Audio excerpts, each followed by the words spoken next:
Hello. Well, thanks for having me. And I actually wish I was there in person, but the circumstances are more powerful than we are. So I would like to encourage you to ask questions during my talk. And it's perfectly okay to interrupt me by any means, either, just get a microphone or, through chat. This will be very helpful for me. So please do not hesitate. Okay, so today I'm going to tell you about an effort to develop a mathematical or algorithmic description of neuronal function. And I think it's appropriate to start my talk with this quote from Richard Feynman, who was one of the most famous physicists of the last century, who said, in general, we look for a new law by the following process. First, we guess it, then we compute the consequences of the guess to see what would be implied if this law that we guessed is right. Then we compare the result of the computation to nature with experiment or experience, compare it directly with observation to see if it works.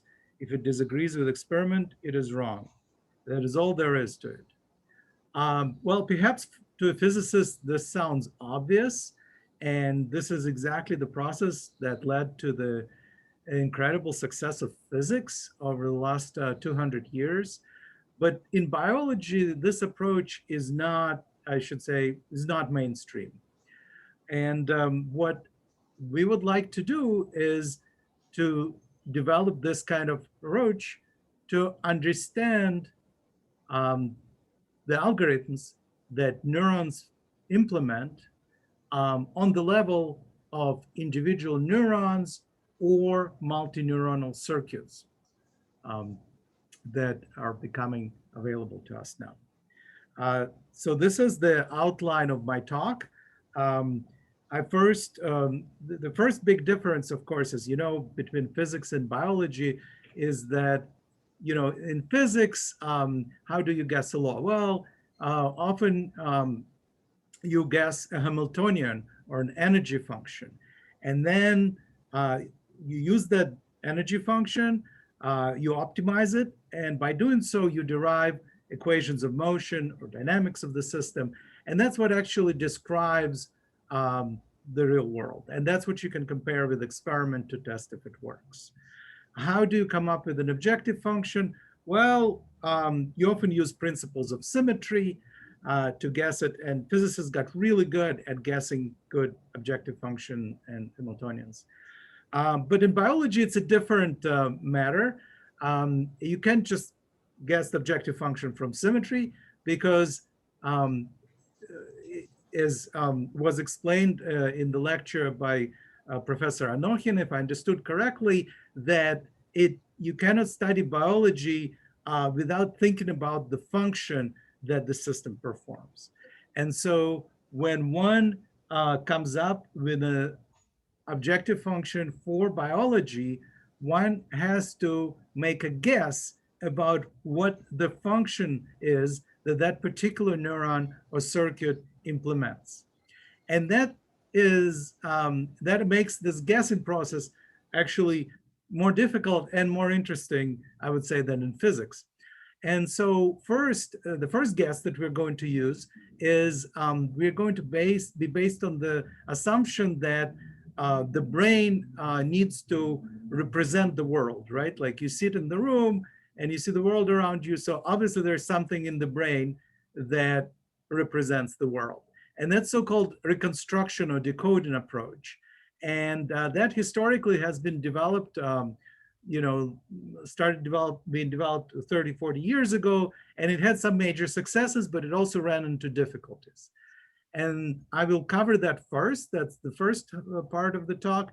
And then in order to overcome those difficulties, we came up with a different objective function that actually keeps all the advantages of this normative approach, but overcomes the difficulties that I will explain. Okay, so I don't know how far I will get to today. I'm not going to rush. And again, I welcome interruptions. If there are any questions, please feel free. Okay, so what is the reconstruction approach, also known as linear decoding?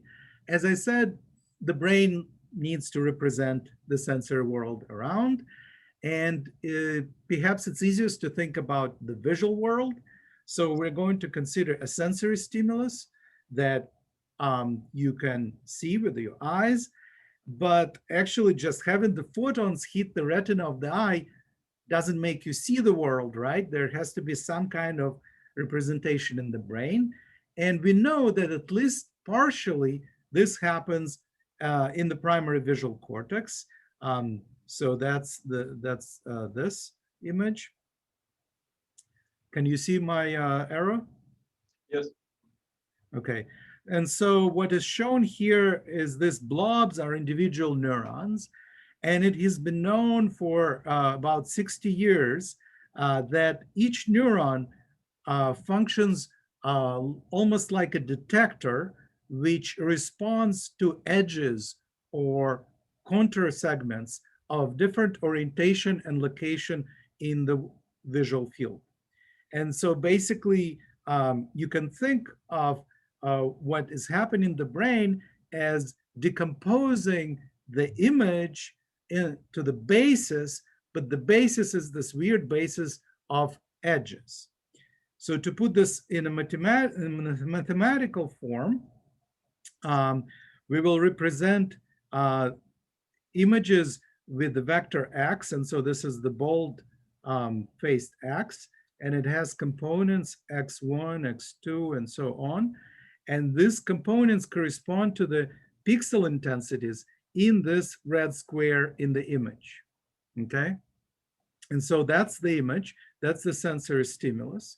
But in the brain, it's represented in the basis of the primitives or receptive fields or feature vectors W of the neurons. So each square here on the right is a feature that a particular neuron responds to the most.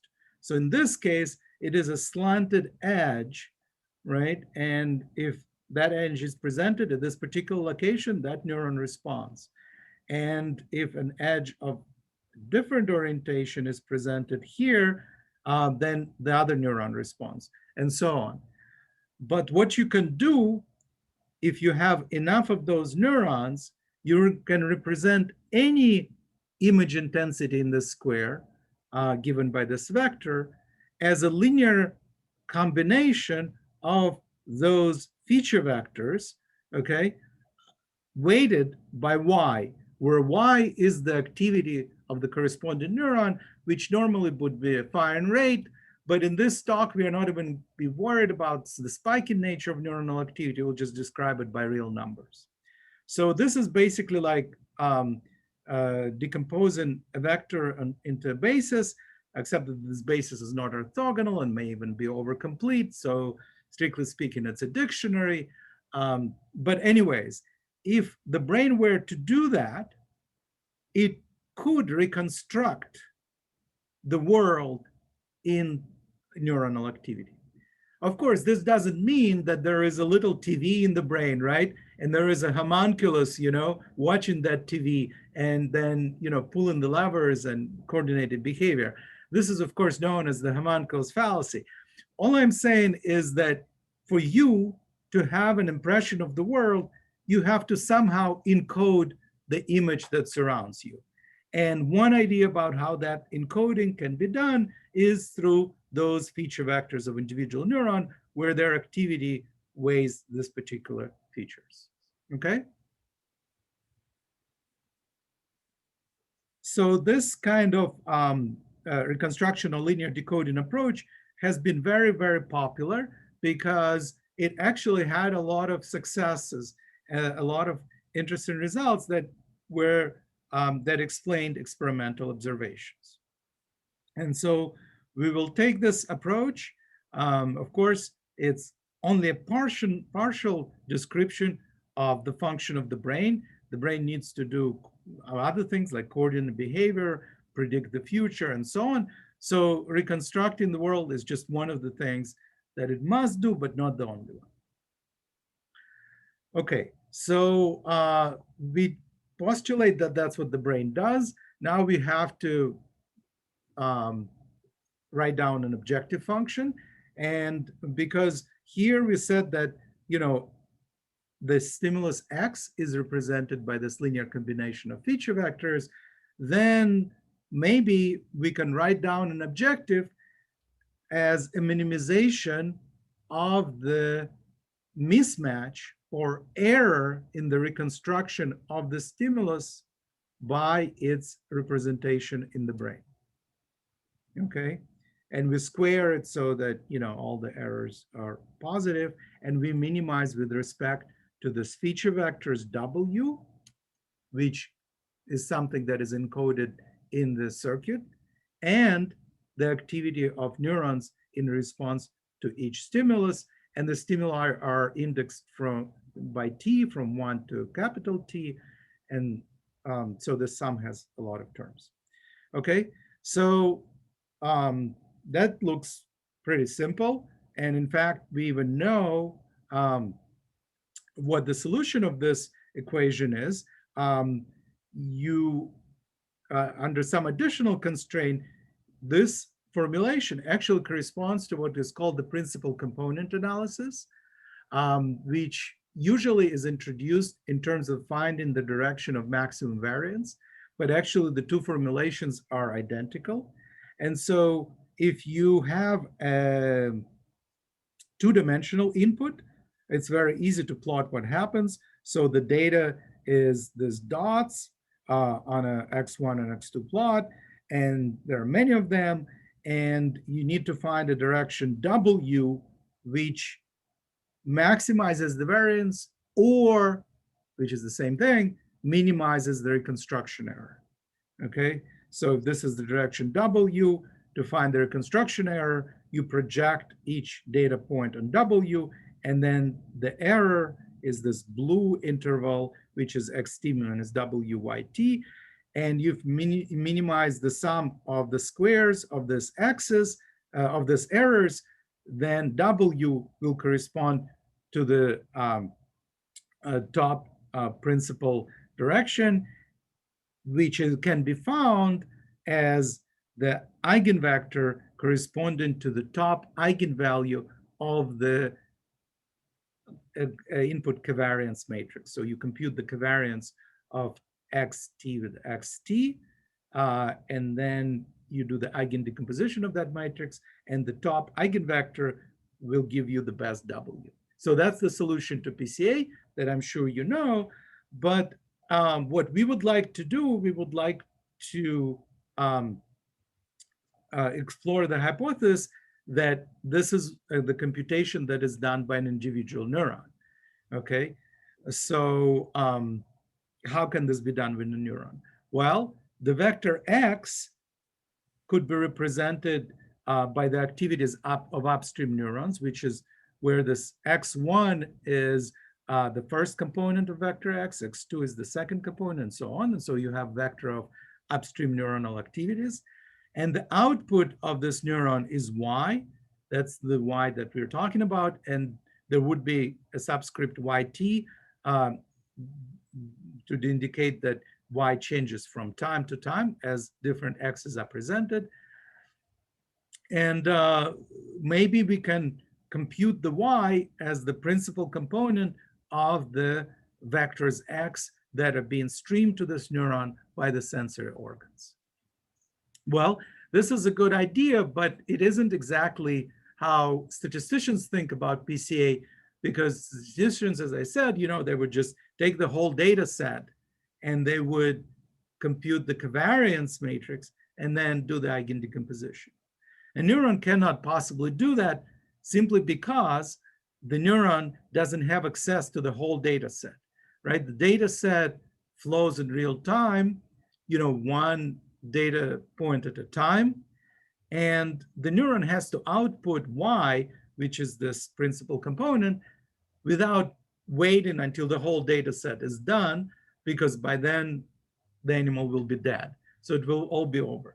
So what the neuron could possibly do is what's called an online principal component analysis, where the data is being streamed to the neuron sequentially, and the Y is being computed on the fly. And of course, somehow the neuron has to compute the W, and we will surmise that the W, the components of W, are encoded in the weights, in the synaptic weights of the neuron. Okay. Now, this might seem a little bit counterintuitive because you're used to the fact that the neuron computes the weighted sum of the inputs, so Y equals WX, rather than X is equal WY. But don't worry, we actually will recover this result familiar to you, but in an unsupervised setting, which is what we're doing now, I'm not aware of another way of introducing this model and getting this result. Has it been clear so far? Do you have any questions? Questions? It seems that everything is clear. Sorry, I didn't hear. It seems that everything is clear yet.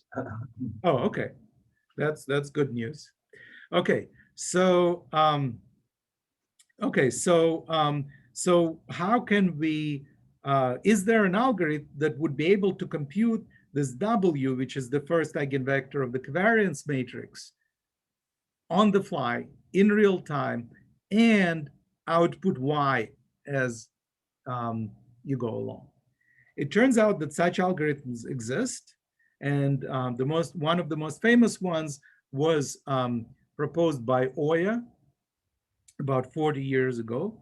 And so again, the problem is that now you have this two-component data, X, and the points come one at a time, and you don't just have to project that data point on W, but you also have to adjust your estimate of W, as shown here by the change in red vector. Okay, so basically, it seems like a pretty hard problem, but it can be done if you break up this big optimization problem with respect to W and Y into what's called alternating optimization, where after the arrival of each data point xt, you solve two separate optimization problems. In phase one, you solve for optimal Y while assuming that W is the same as in the previous time step. So you just project xt onto Wt minus 1. That problem can be solved analytically by just expanding the square, keeping the terms that depend on Y, taking W squared outside and completing the square back. And then you can see that the optimal Yt is simply the projection of W on X on W. We're normalized with respect to W. Okay, so this is how we recover the result that is familiar to you, that the neuronal output can be thought of as a weighted sum of the neuronal inputs. Okay, so the neuron is perfectly equipped to do that because, as we discussed before, the input data, the components of vector X, are streamed along different axons, and then they are scaled by the synapses W1, W2, and so on. And then the neuron sums those scaled values and output Ys. And the normalization can be done by just keeping the norm of W constant. Okay? So this is something, a step that a neuron can naturally do. So and that's why Oya came up with that idea. But this is not the whole thing. As we discussed, before the next data point arrives, we also have to update our estimate of vector W, right? Because we haven't seen the whole data set. So now we saw one more X, so we should probably adjust our W. For that purpose, we need to solve another optimization problem. This is the phase 2, where we optimize this sum of errors now over the whole data set that the neuron have seen up to that point with respect to W. Again, this is just some expansion and completion of squares. And what you get is that the optimal W is simply the weighted sum of previously seen data points where the weighting coefficients are the activities, well, the projections of X on the W that the neuron should have had. And this is normalization, but the total activity. So this seems a little bit perplexing maybe because, you know, we need to implement this on the fly. So how are we going to compute all the sums over the data that, you know, we have seen in the past? But simple algebra allows you to rewrite this expression in terms of a recursive relationship where the new WT is the old WT minus 1 that we inherited from the previous time step, plus this additional term, which you can actually intuitively understand rather easily because this is simply the reconstruction error that we were talking about, right? And what I'm telling you, the neuron is supposed to do is to change W in the direction of this reconstruction error scaled by the response of the neuron. So when the new data point comes in, right, if there is a reconstruction error, so it's away from the W, then this data point basically pulls W towards itself to the degree that is proportional to the activity of the neuron, which is itself is a projection of that data point on W. That is how this data point is close to the neuronal feature vector. Okay, so it's very intuitive observation. Nevertheless, someone had to come up with it, and we derived it from the adjective function. And another bonus that we got from that is the normalization factor, which in this case is the cumulative neuronal activity, which we can also store in a neuron in an online fashion at a cost of one scalar variable, maybe, you know, calcium concentration or some gene expression. So it's not a big deal. You only need to store one number in a whole cell, which is rather complex device. So this kind of learning rule is actually called Hebbian because the synaptic weight is given by the correlation between pre and postsynaptic neuronal activity. And it's widely used, and especially this particular combination of Hebbian rule is called the Euler learning rule, where this learning rate given by the cumulative activity is something that has been obtained by Young 25 years ago. Okay, so now we have a neuron that can implement this kind of algorithm. As the data is streamed to it, it updates W and outputs appropriate Y. So now I'm just going to summarize what we did, putting it in this framework of the normative theory, the way the Feynman quote prescribed us to do. And basically what we did, we started with an optimization problem that was suggested by the function. We said, okay, suppose the neuron reconstructs the data that is streamed to it. So we need to minimize this kind of error squared with respect to W and Y. Of course, we have to do this online. So we split the optimization problem into 2 steps, each of which has to be performed at a given time step when a new data point arrives. And then we solve this optimization problems and derive this 2 equations. One is an update for that gives the neural activity, the output of the neuron at that time point t. And the other one gives the update of the synaptic weights or learning rules, which are the functions of the neural activities. And finally, we can map those steps, both the weighted summation of neural activity and the update of the synaptic weights on the neural computation.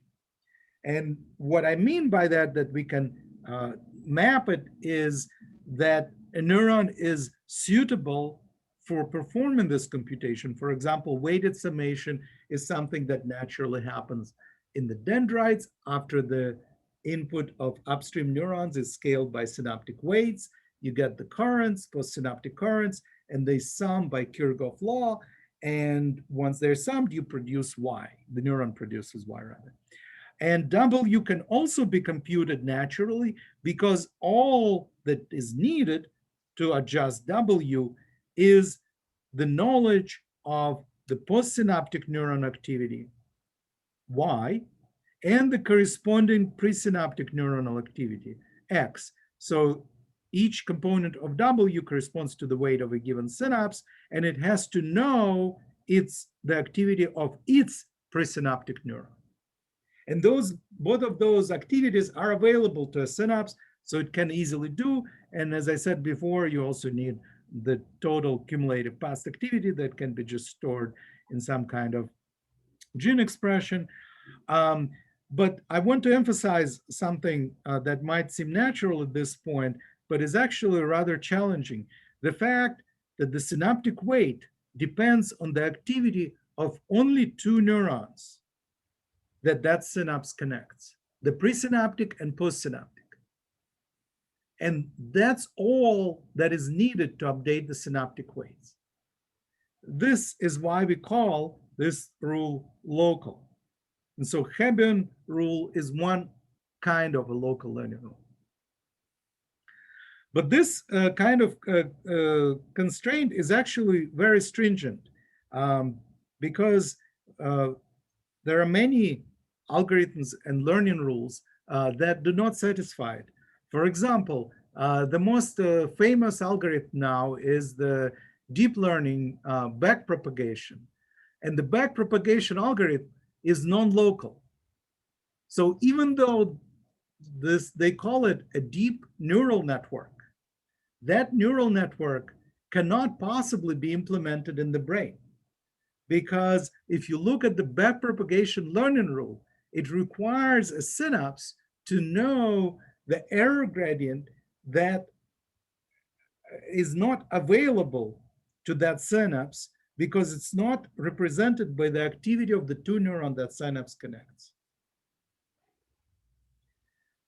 And because we want to derive a mathematical framework that could apply to the brain, we say, okay, well, there is no way that the synapse could know the information about the activity of all those other neurons and the errors.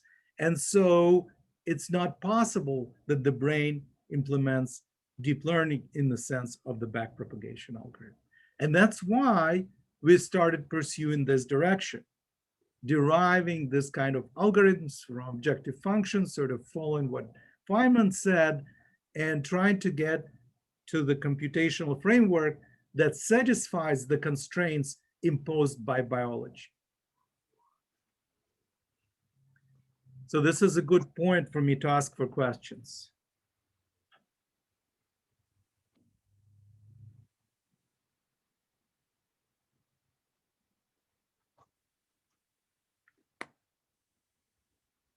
So am I right that we optimize? So do you hear me? Yes, yes. Yes, go ahead.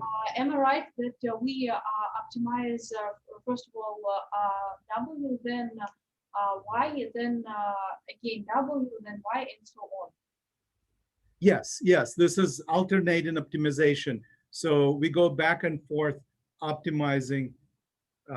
So first, a new data point arrives. You compute optimal Y. Then you adjust W. Then you get the next data point. Then you compute Y. Then you adjust W. Then you can get next data point, and so on. Does that make sense?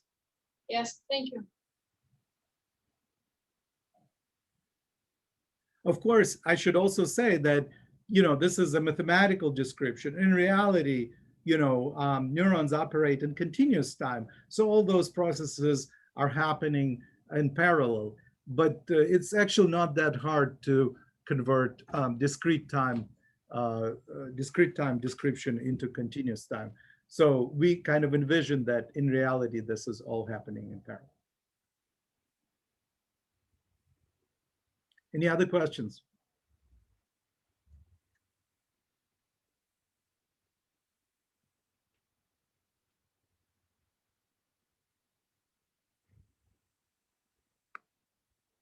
No more questions yet. Okay. Good. So let's move on then.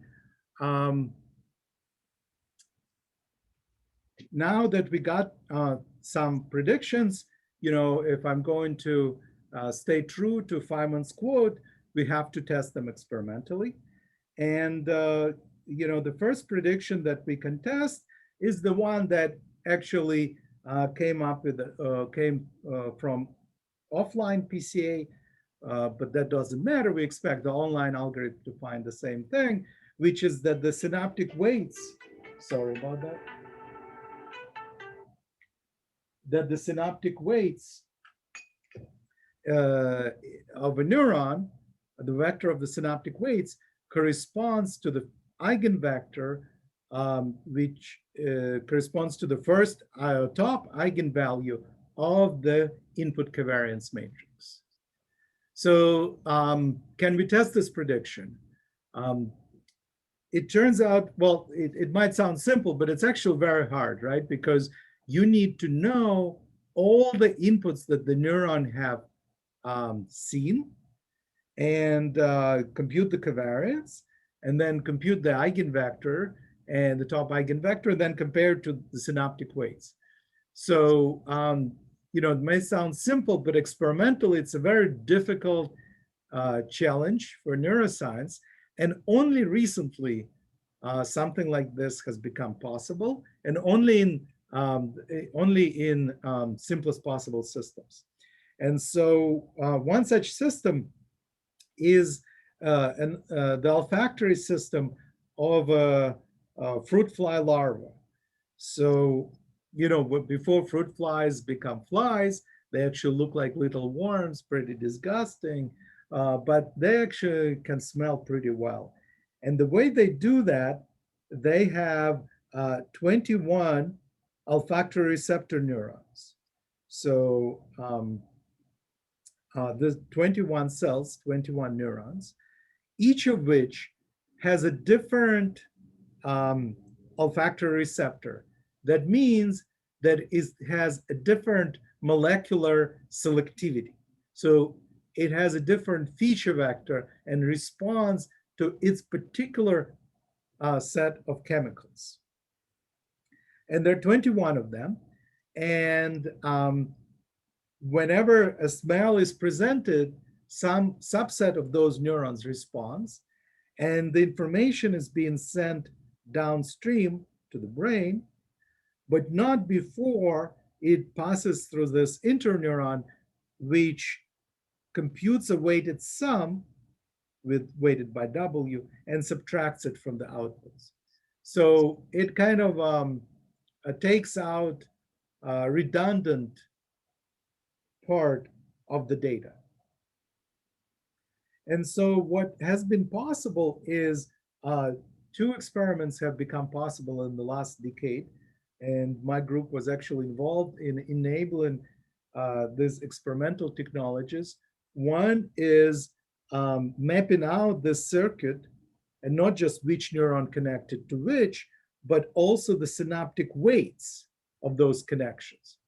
And this is by using electron microscopy, where, after the animal is dead, you can slice it up like prosciutto or salami, and then you can image each slice under electron microscope, and you see the cross sections of neurons and axons, and you also see synapses. And you count how many synapses connect to neurons, and that gives you the strength of the connections. That's actually rather amazing, but it is more or less true. And so this has been done for that particular system. And another, so we have the synaptic weights. And another thing that has been done is that experimentalists were able to image the response of these ORNs to different orders. So they present an order and they monitor the activity of all 21 neurons optically using so-called calcium indicators, which change optical properties of neurons depending on that neuronal activity. And so here's what they saw. So they present, say, acetyl, and the only one neuron responds. So 42B responds strongly. Then they present, okay, I don't even know how to read that. Trans 2 for non-adenal, okay? And then several neurons respond, 35A, slightly 13A, slightly 45A, and slightly 74A, and so on. So they show a big data set of orders, and they look at all the possible responses that the system has. And this is going to be our data set of vectors X, the activity that we talked about before. I presented, initially introduced in terms of the visual input, but it doesn't matter, right? Olfaction is just as good. It's important, for example, as you know, what people refer to as the taste of food is actually not given by the taste receptors mostly, of which there are only 5, I think, total. But most of your perception of food is based on olfaction. And sadly, the recent reminder of that is that people who had COVID, they could not taste food, and that's because the problem was not with the taste receptors, the problem was with olfactory receptors. Anyway, the story aside, we have this data set from the lab of Barabi Samuel, and having different vectors X, we can compute the covariance matrix, X transposed, sum over all X's, and then compute its top eigenvector. And when we did that, when we did that, we plotted it here. So this is the eigenvector shown in green for different neuronal channels that have all these names. And on the same plot, I'm showing you the vector W, which is given by the synaptic weights obtained from electron microscopy. And as you can see, these two vectors are similar. They're not identical, but I think there is enough similarity, especially considering that this is biology, not physics, to think that maybe we are onto something. So it does indeed seem that the synaptic weight vector is similar to the top eigenvector of the activity covariance matrix. Now, I don't want to oversell this, and there are many, many caveats to this result. One of which being that, well, there isn't just a single interneuron here, as I showed to you. There are other interneurons in this circuit, and we were not able to get their synaptic weight vectors from other eigenvectors of the covariance matrix. There could be important reasons why that is not the case. But most importantly, the data set of orders we used was chosen by the experimentalists to have as broad coverage as possible. It could not really describe the natural fly environment, which they actually don't know. But it's just as broad as possible. And so the fact that we actually found something is rather interesting, but it's, I wouldn't say that it's completely conclusive. There is a lot more work to be done. Are there any questions at this point? Is there any meaning of differences, for instance, between first and the second eigenvalues or function? Or in other words, is there some conjectures concerning the meaning of the second eigenvalue? eigenvalue? Well, so, you know, in this network where everything is linear, you probably want to have more than one eigenvector, and I'll come to that in a little bit. Um, so, you know, so that you can subtract the redundancies from the data. So the way we envision kind of this circuit, and this is why actually it took us so long to find it, is because we used to think that the brain wants to extract the top eigenvector, the top principal component, and send it downstream for processing. But in this circuit, actually, it's the opposite. The brain extracts the top component, but then subtracts it from the data. So it's as if this is the redundant part of the data that is not really interesting to the brain. The brain wants to the brain knows that the kind of receptors it has are not orthogonal in any sense or independent. They're actually highly correlated. They have highly correlated activity. And what it wants to do is to subtract that highly correlated activity to focus on the things it cares about, to identify the orders that it sees in the world. So such identification could be subtraction of redundancy can probably be done better with second, if you have neurons detecting second or third eigenvectors as well. But we were not able to discover this. So we actually tried and looked very, very hard for that, and we couldn't. And my suspicion, so there are many reasons why not. Like one is that this is not quite the natural ensemble, it's just an ensemble of orders. But the second one is that neurons are also not linear devices. They rectify the inputs.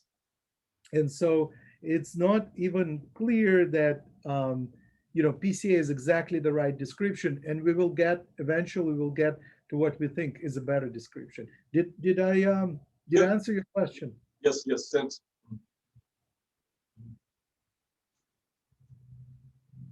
Any other questions? Okay, so let's move on. So this is one prediction, and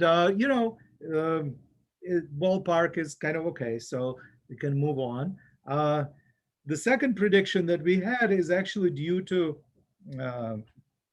this work by Young, who said that the learning rate should be 1 over the cumulative activity, well, squared, but it's probably too much precision, but 1 over the cumulative activity of the neuron in question. And this is actually a non-trivial prediction, because it would say that with time, the plasticity of neurons decreases. And there is very good evidence that this, in fact, happens in early development. So these are results of an experimental protocol called long-term potentiation, or LTP, which was and still is extremely important in neuroscience. And in that experiment, what they do is that they excite both the presynaptic and the postsynaptic neuron in a correlated manner. And then according to Haberl, the synapses should get stronger between those two neurons, and they measure how much stronger they get. And they have this exactly the same protocol of how they stimulate the two neurons, and apply that protocol to brain slices of different age. This one taken of a 5-day-old rat, this is 10-day-old rat, this is 15, and so on, okay? And they look at how much the synaptic weight changes as a result of exactly the same protocol. And they find that the change is big for young rats, but then it gets smaller and smaller and smaller, okay? So this seems consistent with the expectation that we had that the learning rate should decrease. And we can go even further because we said, well, the decrease of the learning rate shouldn't just go, the learning rate shouldn't just go down with time, but it should decrease at a rate given by the cumulative activity of that neuron. And that experiment has also been done. It's a little bit hard to read because it's a cumulative probability plot that biologists prefer, but it shows that when you do this LTP experiment in a light-reared rats, these are the white points, the change in the synaptic weights is smaller than when you do the same experiment in dark-reared rats. And dark-reared rats saw less light, and so their neurons were less active. And so because of less activity, our theory would expect that, okay, the learning rate is higher, and in fact it is. So not only does the learning rate decrease with age, as this would predict, but also decrease with age in an activity-dependent manner. And of course, there are all kinds of parallels that we can make on the psychological level, as has been discussed here in the school, right? That, as you get older, it is, of course, harder to learn. And now you know why. Okay, your synapses are less and less plastic, but do not despair. There is a way to mediate it, at least somewhat, by reducing the activity. Okay, so if you don't work too hard and your neurons are not as active, okay, then you preserve the plasticity and you can still preserve learning when you become old, all right? So you can tell all kinds of anecdotes with this.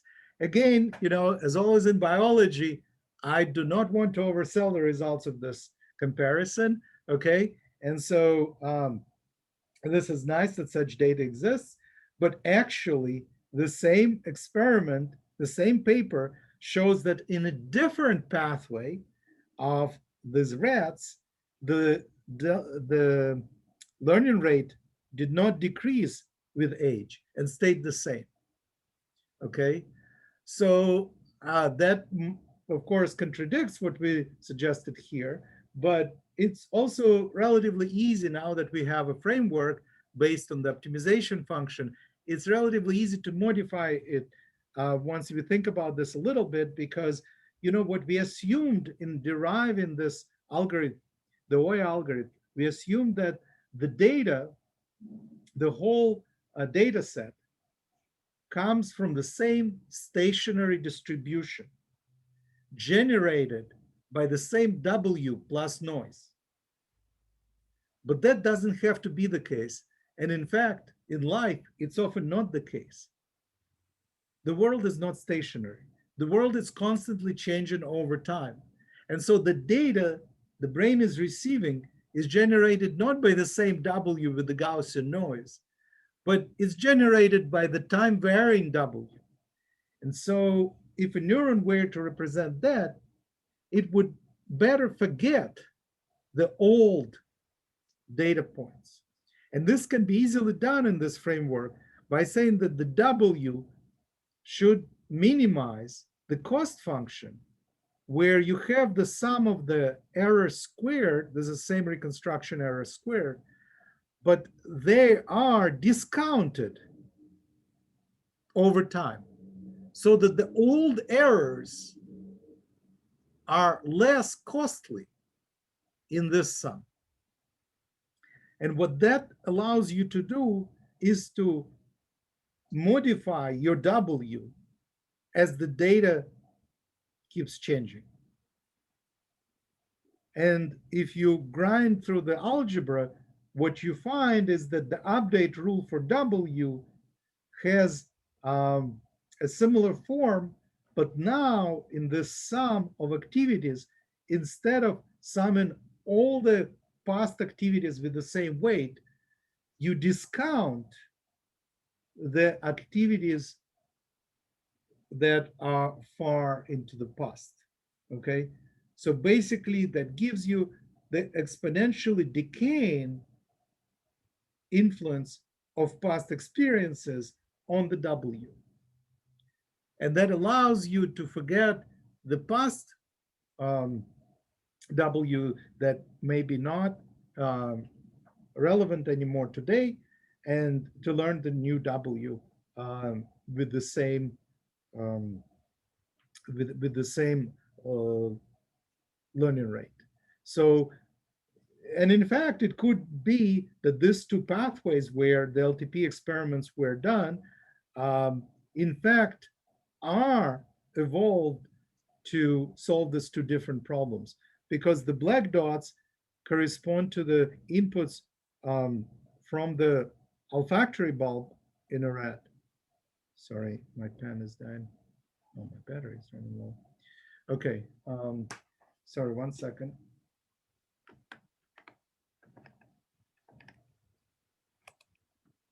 That should solve the problem. All right. So what happens is that the pathway where learning rate goes down is the pathway of um, external inputs, and the other pathway where the learning rate stays the same is the pathway of associations, so the internal connections within the brain. And it could be that although the chemical composition of the world stays the same, and so that's why the learning rate goes down, the interests of the animal change, right? When it was little, it was like mostly looking for food and for its mother's milk and so on. But when it grew up, it started looking for mates. So it needs completely different smells. And so this association pathway may be that one where W has been changing over time, and therefore the learning rate is not decaying. Of course, this is starting to sound like just so theories, but I wanted to make a point here that, once we have a rigid theoretical framework, we can start derive the predictions and compare them with experiment. And we can continue building this framework while it still agrees with experiment, just like Feynman said. Any questions?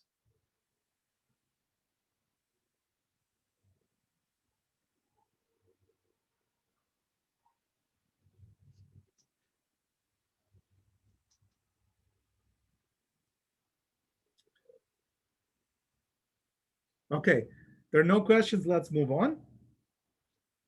So here's another visualization of what we just said the neuron is doing. It is in terms of matrix factorization, right? So the matrix on the left is the matrix of inputs. At each time point, there is a vector that is being sent and represented by the activity of upstream neurons, just like in that olfactory data sets. And then with time, you add more and more such vectors.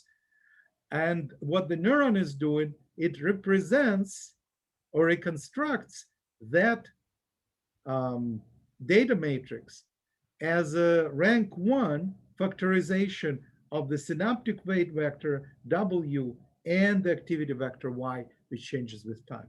Okay, so let me run this. Sorry. Let me run this one more time. Okay, so this animation is supposed to show what happens in time.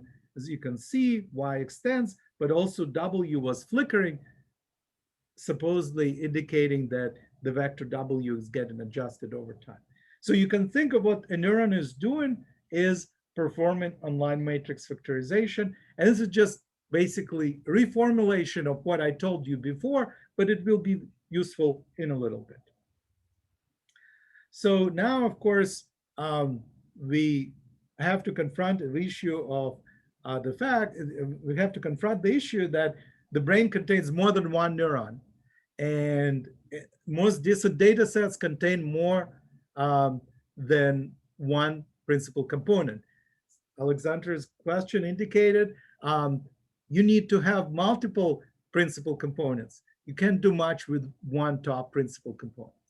So how do we get multiple principal components out of this? Well, we obviously will need multiple neurons, because each neuron at any given point gives only one scalar value, which is its activity. So you need multiple neurons to represent multiple principal components. And this is where this analogy of matrix factorization comes in, because with multiple neurons, you can do not just rank 1 matrix factorization, but you can do rank n matrix factorization, where n is the number of neurons involved. Okay, so that this data set X is now represented by this thing they're called layers, where each one is a rank 1 matrix of the synaptic weight vector of a given neuron times its activity over time, plus the synaptic weight vector of another neuron times its activity over time, and so on and so on. And the circuit that does that can perhaps look something like this. These are the inputs that are shared by all those neurons because they're looking at the same data set. Then there are synaptic weights on each neuron that correspond to projections into different principal components. And here are the outputs Y1 and Y2 and so on. So what are we supposed to do? Well, we're supposed to write down an objective function, right?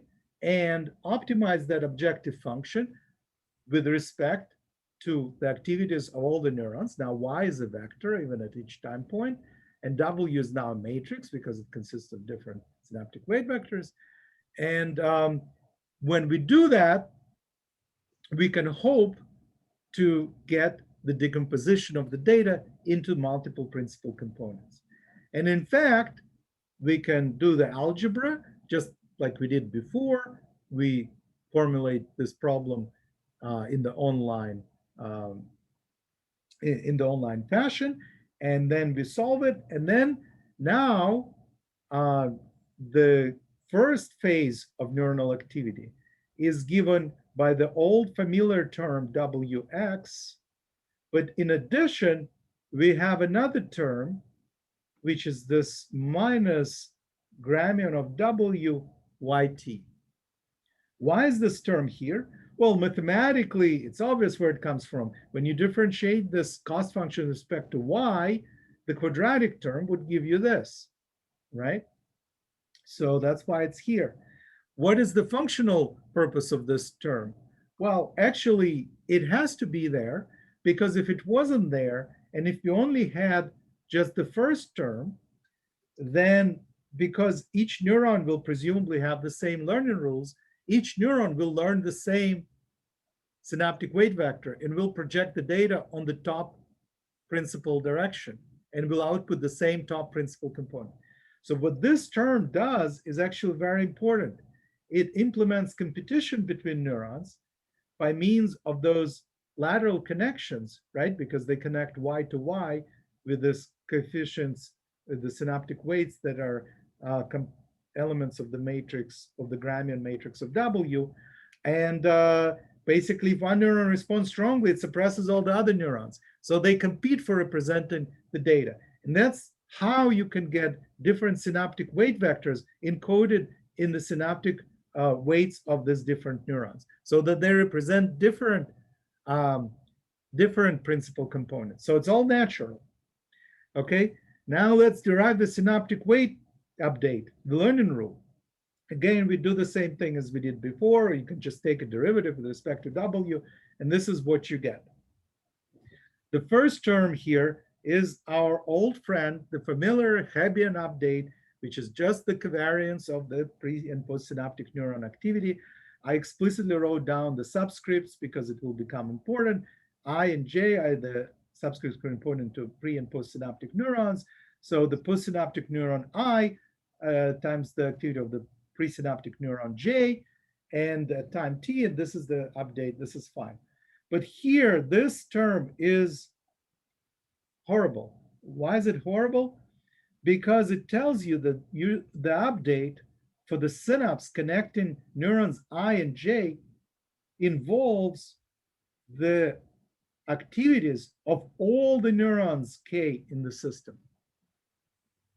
And with those weird synaptic weights, which is this matrix, which are the synaptic weights that have nothing to do with the neurons that this particular synapse connects.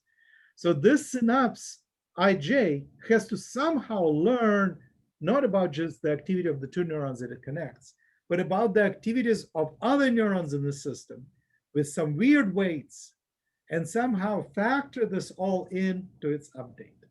And this is what makes us call this rule non-local. And this is why there is this sad face here, because this cannot possibly be implemented in biology, right? It's the same problem as is encountered by the backpropagation algorithm. But it has also been known for 40 years that that problem exists, and Oya spent a lot of effort trying to overcome this problem, because we know that biology cannot do this. So eventually, after a lot of work, starting in the 90s, papers fall into two categories. You can do one of the two things.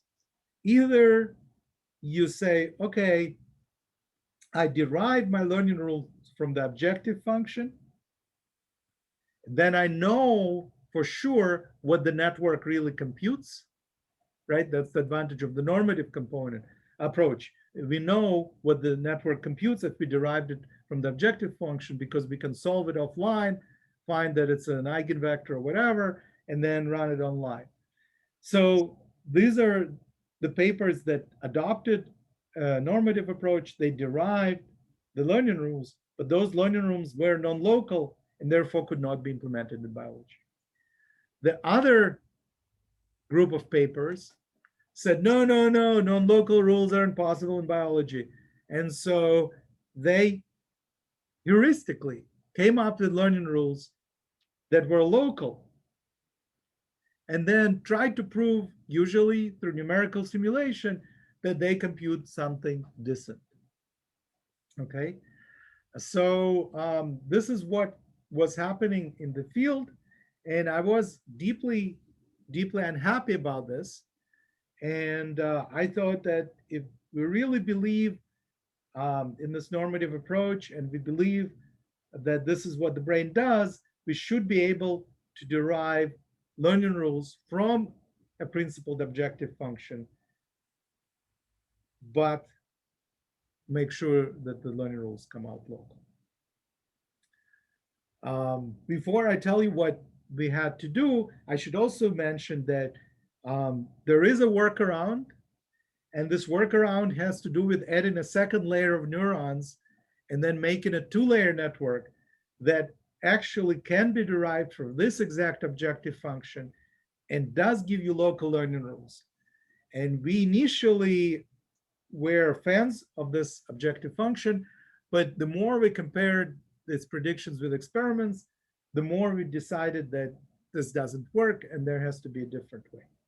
So what we have to do, again, following Feynman's quote, now that our predictions contradict experiment, we cannot get local learning rules from the objective function, we go back to the optimization problem and say, well, maybe the optimization problem we were solving wasn't quite the right one. Let's try to take another guess at what could be optimized by those neuronal circuits. And maybe if we come up with a different objective function, maybe we can derive neuronal circuits that have local learning rules. So that's what we did. And the approach we took, what this we call the similarity matching approach. And I will explain in a minute why this name. And I will also, actually, I will start by motivating this approach. But in terms of time, how does this work? Do I have, how much more time do I have? I have about 15 minutes, maybe 20 minutes, and some time for questions. Okay. Okay, then I can.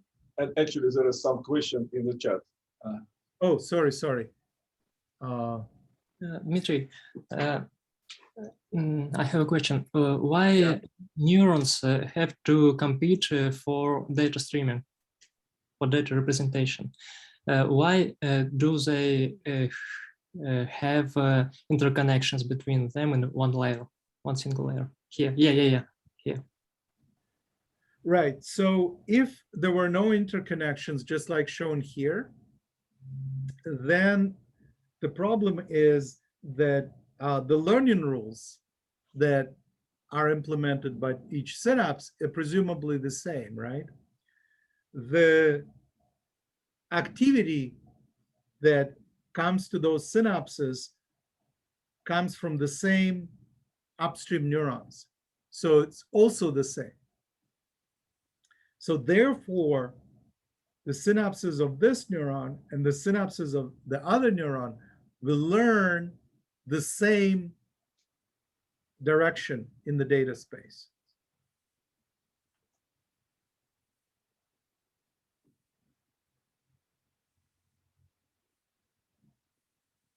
Did I answer your question? Surely. Right. So if I didn't implement competition and the neurons don't know about each other, they follow the same learning rules and they see the same data, they get the same synaptic weights and they all output the same top principal components, and that's redundant. So to overcome this, there needs to be this competition term.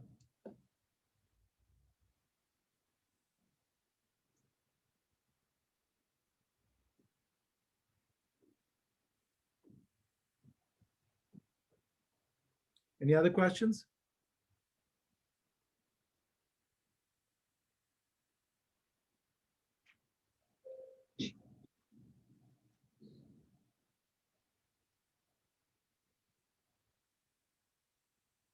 Okay, so let me try to do the first, the linear dimensionality reduction of the similarity matching approach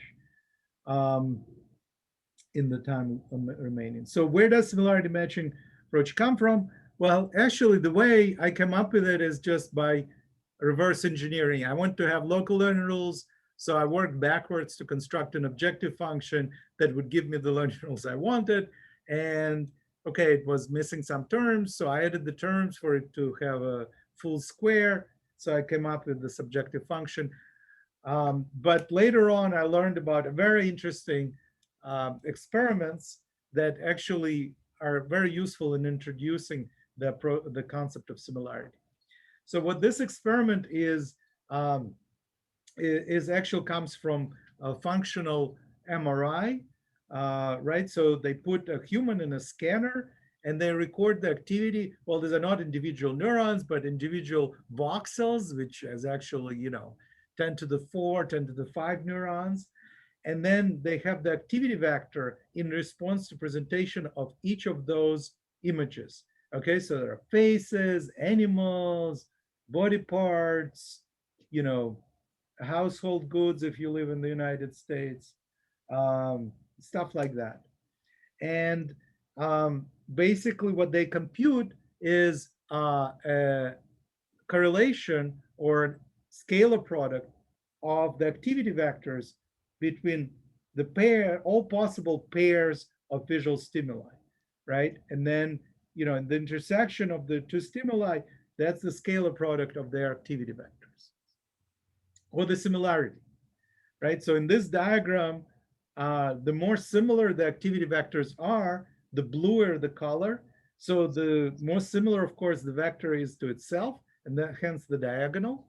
But there are also these blocks, square blocks, that show that the activity in response to all the faces are similar, okay? Moreover, the activity in response to all the animate objects are similar, at least more similar than the activity between animate and inanimate, okay? And so it seems that the brain somehow cares about similarity. A very similar result has been obtained from macaque monkey brains, but that's actually not from fMRI, that's from recording of individual neurons. So these are activity vectors from recording individual neurons, and they computed the scalar products between them, and they get pretty much the same kind of similarity matrix. And this is actually a very interesting observation because it suggests that maybe more fundamental is the similarity of activity vectors rather than the activity vectors themselves. This answers a very old paradox that, even existed in philosophy before neuroscience, right?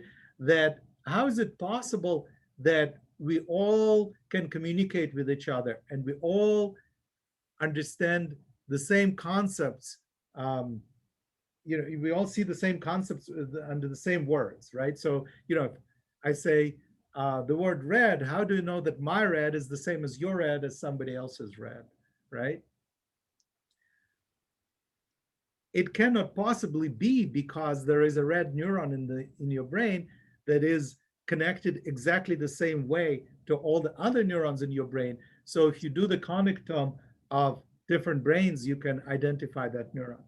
That could be true in primitive animals that fly larvae, but that's certainly not true in humans, where different brains have different number of neurons. It's certainly very different connection. So how is it possible that we see the same things the same way? And this kind of experimental results suggest a solution, that the reason we perceive the same color when we are told the word red is because of the similarity of the neuronal activity that it elicited by the word red as by other related words like pink, orange, blood, and so on. Okay, so because our brains are wired in a way that the similarity of activities is invariant between different brains, that may be why we can have shared concepts and we can all communicate with each other. Well, at least until it doesn't come to politics. But anyways, okay, so similarity is important. And so it led one neuroscientist and computer scientist, Shimon Edelman, to even claim that neural representation is a representation of similarities. And we took it maybe a step further. What we are trying to say is that neural computation is the computation of similarities. So the simplest possible computation is just similarity of input activity patterns should evoke similar output activity patterns. Okay, well, maybe it sounds reasonable or not, but what can we get with it? Okay, so let's get to work. So what I'm telling you is that if there are different stimuli in the input space, right, which is this vectors that could correspond to different images or to different orders, but they're like activities of the three neurons, then in the output of the circuit, which could only have two neurons, for example, these different stimuli are represented by the vectors that could point in completely different directions, but the scalar products between them are the same. Right? So what's preserved is the similarity between vectors when you go from one layer of the network to the next. Mathematically, this can be done very easily because you can write down similarity in terms of the scalar product or inner product, which is just the sum of the component-wise multiplication of the inputs and the outputs. And because there are we will say that there are t different stimuli, okay? Then there are t squared pairs of similarity. So this is the algebraic, in algebraic notation, I'm showing the same matrix that was shown in red-blue colors for fMRI, human, and electrophysiology monkey experiments for the input. So that would be like similarity of the images, and this would be the similarity on the level of the brain activity, okay? And so what our postulate of similarity says that those two should be similar. And I should emphasize that these matrices are not covariances. Covariances here would be n by n matrices, where n are the dimensions of the vectors. Instead, similarities are t by t vectors, t by t matrices, where t is the number of instances or examples or input or data points. And so, as we did before, we can write down an objective function that minimizes the mismatch squared now of the difference between the inner products between the different activities of the different inputs, xt times x tau, and the corresponding activities of the outputs, yt times y tau, and this all squared sum over t and tau.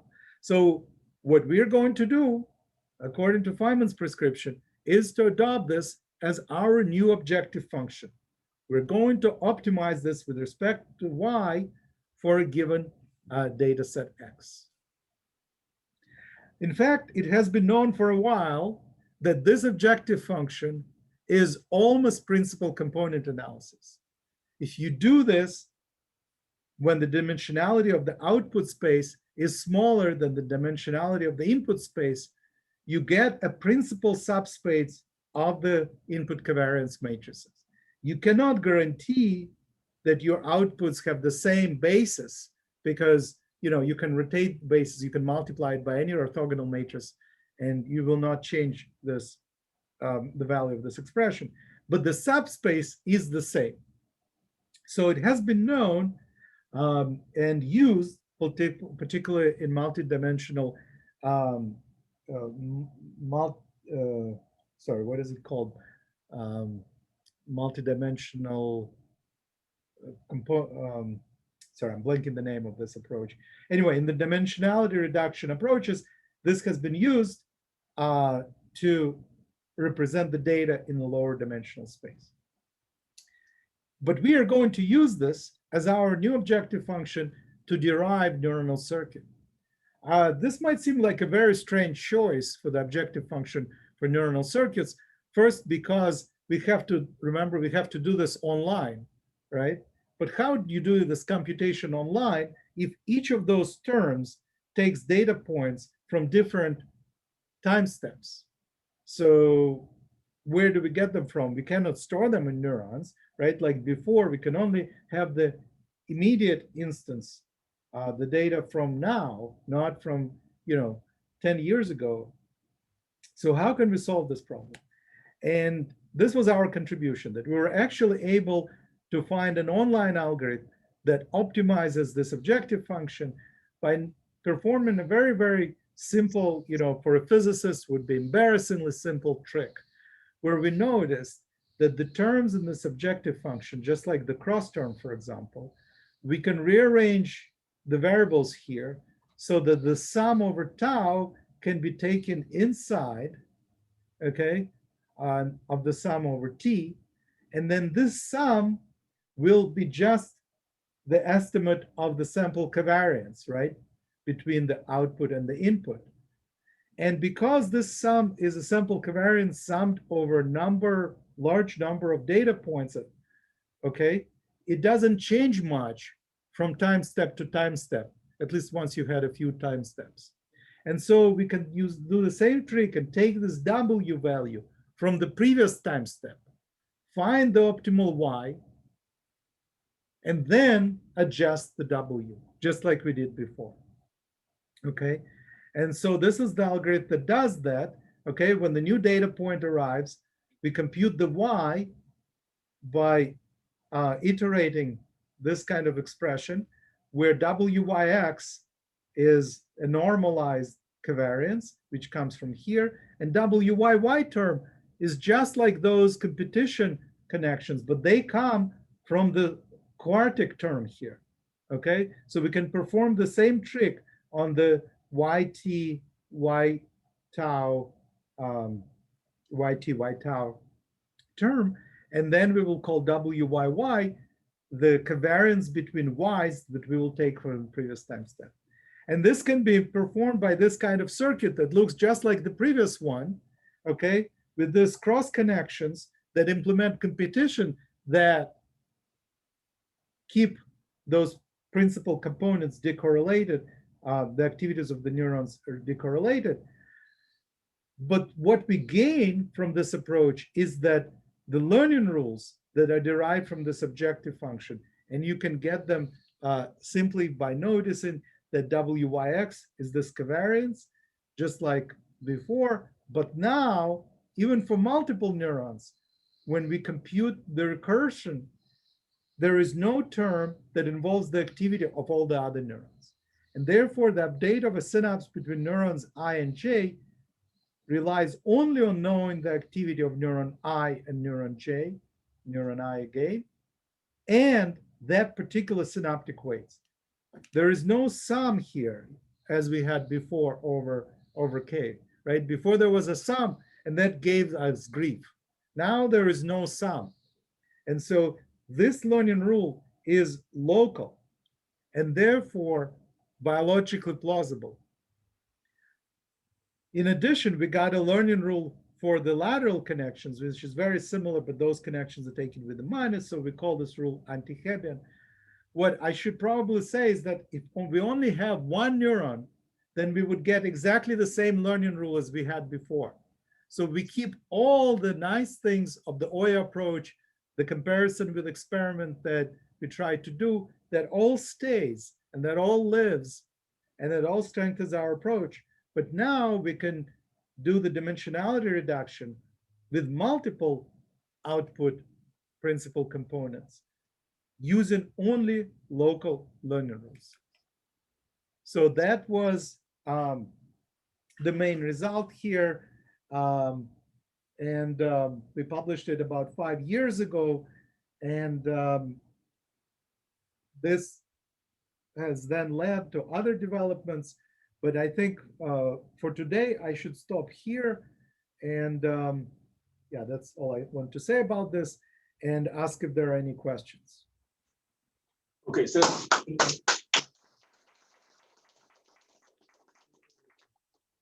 actually some two quite naive question. When you consider two matrices, you minimize the expression written in the transparency.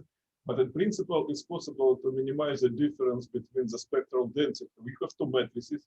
You could consider spectrum of each matrices and just compare the spectra of two matrices and minimize the spectral densities. Is it works in the same manner, or it's going wrong or different?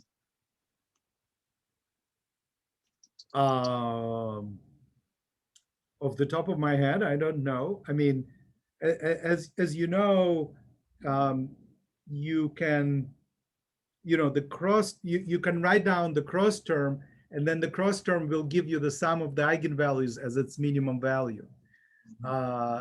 So that is the connection that I see right away. But in terms of the spectrum, I don't know. It's a great question. Okay, so the next question concerns your previous points. You mentioned that the matrix factorization could play essential role in your study, and in fact, the matrix factorization is one of the language to define the nodes and links. Do you expect that kind of links between data could be relevant for all the stuff, or it's just misleading? It just, of course, I understand that it's just a technical point, but matrix factorization indeed play an important role in definition of links mathematically.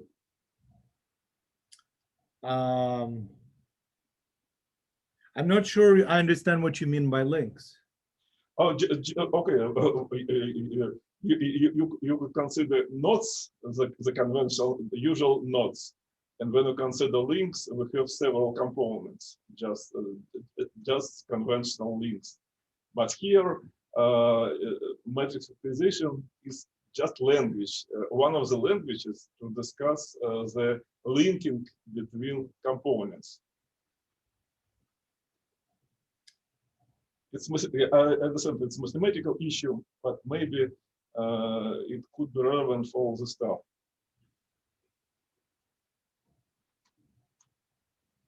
Are you thinking in terms of principal components and you? Oh, actually, my question is quite naive. When we consider the matrix factorization in the Newton matter used in the multiple neurons, for instance.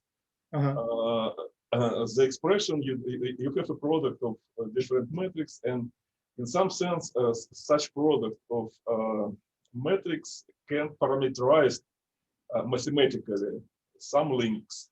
That's what I have in mind. Exactly, yeah, exactly this point. So, but maybe it's quite misleading. Oh, are you saying that both factors could be synaptic weights? To some extent, yes, yeah. Oh, yeah, yeah. So right. So yeah, so if I understand you correctly, there are formulations where you can do that. We usually did not pursue those because then you cannot implement the decorrelation because you cannot transport synaptic weights. Mhm. So, you know, activities Y are transportable, yeah, because you send them along the axon and then everyone knows. But synaptic weights are not because they just like sit there and you don't know them unless you pass the signal through. So it's very hard to make sure that the synaptic weight vectors are orthogonal to each other. And so we have stumbled on several situations where you would have a, you know, weight decomposition, but we didn't know what to do with it in terms of biological plausibility. Okay, I see. So if you come up with an idea, that would be great. Mhm. More questions? Oh, there is the question in the chat. Yes. When you came up to the idea of local Hebbian rule?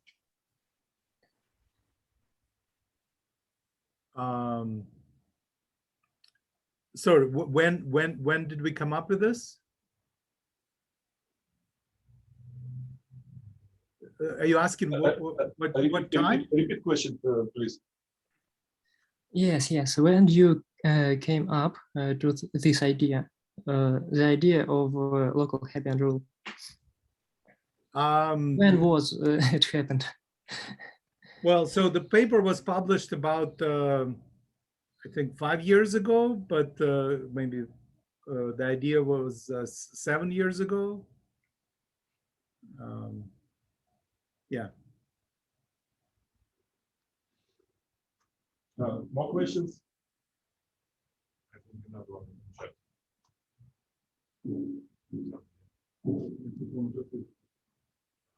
Oh yes, I have one.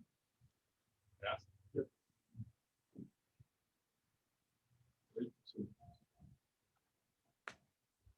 Dmitry, thank you for the presentation again. Can you please quickly recap?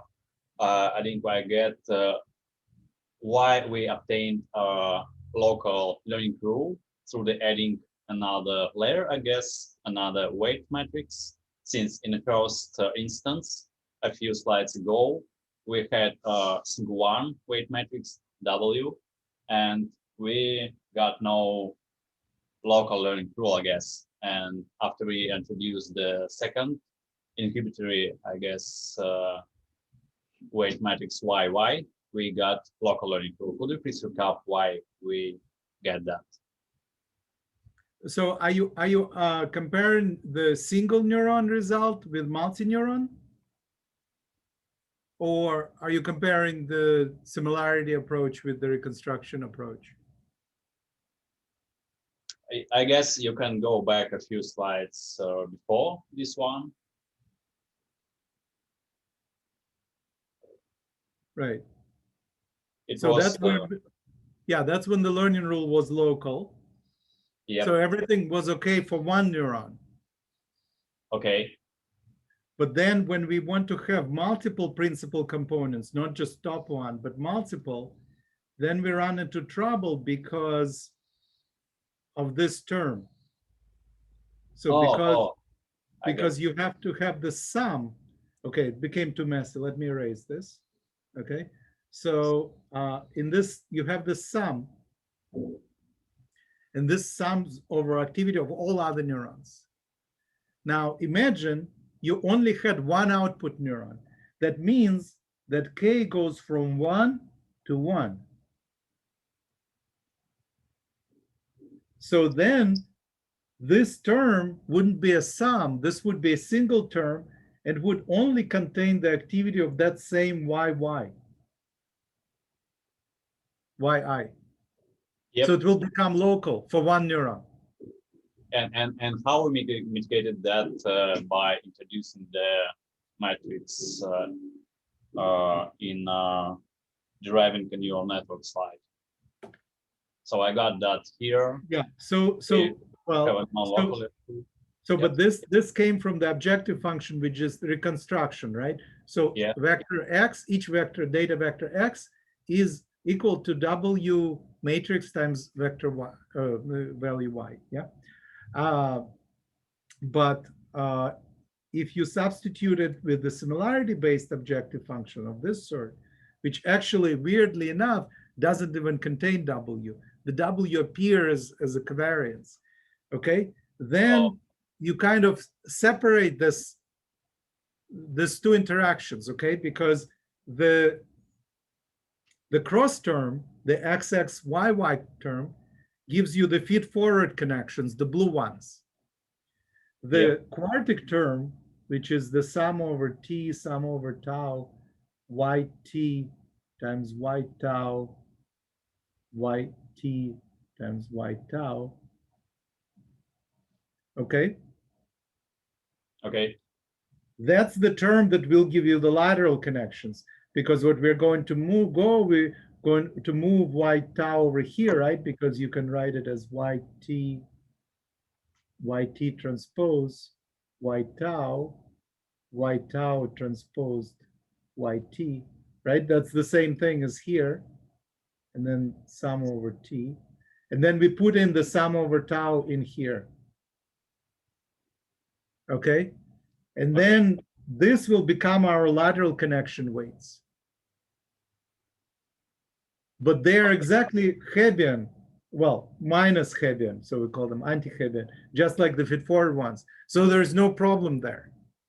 Okay, I got it. So we substituted our objective function, and we got another way to write down the learning rule, and we found out that this learning rule is local. Exactly.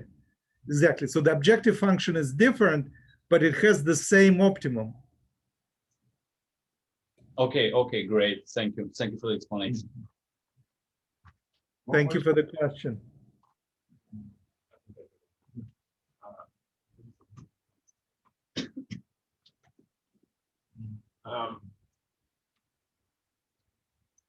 Thank you for the talk. You clearly mentioned, stressed that local learning rules are important for biological neural system. But my question is about artificial ones. So could it be important in development of artificial general intelligence? So I think that yes, in principle. Why in principle? Because when people, so it depends on your architecture. So if you're just using a software based learning rules that use, CPU architecture, then of course you don't care what the learning rules are. And, deep learning driven by backpropagation gets you papers in top journals and so on, top conferences and all that. So you might think that you don't need to worry about locality. And that's how we thought initially, that the reason we should worry about locality is because we want to understand how the brain works. We didn't care about artificial intelligence. So that was the initial approach. And we thought that we were at a disadvantage because, okay, we are trying to solve these difficult learning problems, but we have additional constraints. It's like, fighting with one arm behind your back, right? So we are handicapped. And so we shouldn't be competing with artificial intelligence people. But as we've been developing this approach, we realized that actually this may not be the case, because there is something that they call now artificial general intelligence, right? They're trying to build machine learning algorithms that can do whatever the human brain does.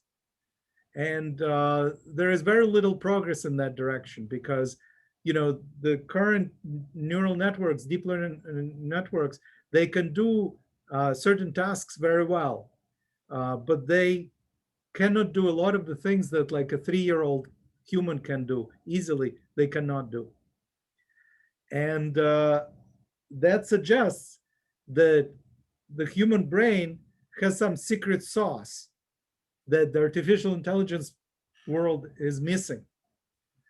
And that makes us think that actually following the path, biological constraints, may be a good way to get there, because now we don't view those constraints as handicaps.